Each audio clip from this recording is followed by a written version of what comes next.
জান্নাতের বাগান হইয়া যাবে। নাফরমান হইয়া যদি কবরে যাও,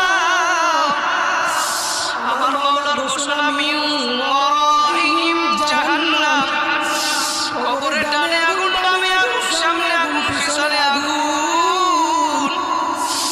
ওই কবরে মা নাই, ভাই নাই, বন্ধু নাই, আত্মীয় স্বজন কেউ নাই। ওই কবরে আমার